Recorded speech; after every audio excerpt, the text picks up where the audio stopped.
Fan review: Ozzy Osbourne live at the Spectrum, Philadelphia, 1986.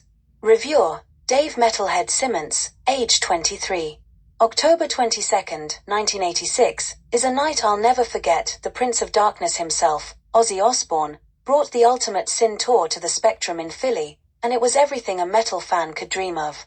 I've been a die-hard Ozzy fan since Blizzard of Oz, but seeing him live in his full 80s glory? Unbelievable. The atmosphere was electric from the moment I walked into the Spectrum. It was wall-to-wall denim, leather, and patched-up battle vests, with fans chanting Ozzy, Ozzy, before the lights even went down.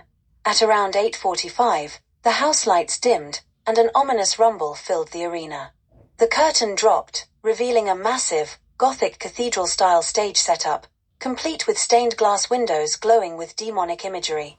Smoke poured out, and then boom, Ozzy burst onto the stage as the opening riff of Bark at the Moon hit like a thunderbolt.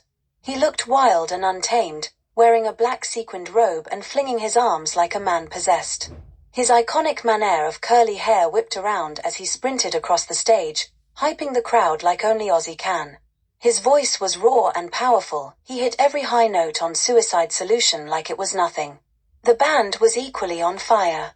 Jake E. Lee was an absolute beast on guitar, shredding through solos on tracks like Shot in the Dark and The Ultimate Sin. His tone was razor-sharp, and watching him play live gave me a whole new appreciation for his talent.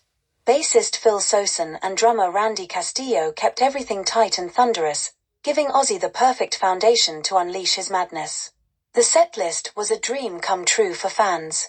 Ozzy gave us a killer mix of his solo hits and some Sabbath classics. Hearing Iron Man live sent chills down my spine, and the entire arena erupted during Paranoid.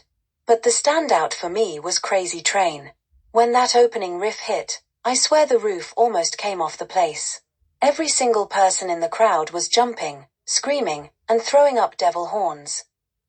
Ozzy's stage presence was something else. He was playful, spraying the front rows with foam and buckets of water, and constantly yelling, "Let me hear you scream." He had the entire arena eating out of the palm of his hand. He ended the night with Paranoid, and the energy in the room was so intense it felt like the walls were shaking. As he took his final bow, confetti rained down, and Ozzy shouted, "Philadelphia, I love you. Good night." I didn't want it to end. I don't think anyone did. As a 23-year-old metalhead, this was everything I could have hoped for and more.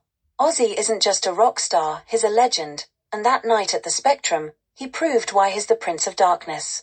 If you weren't there, you missed one hell of a show. Long live Ozzy.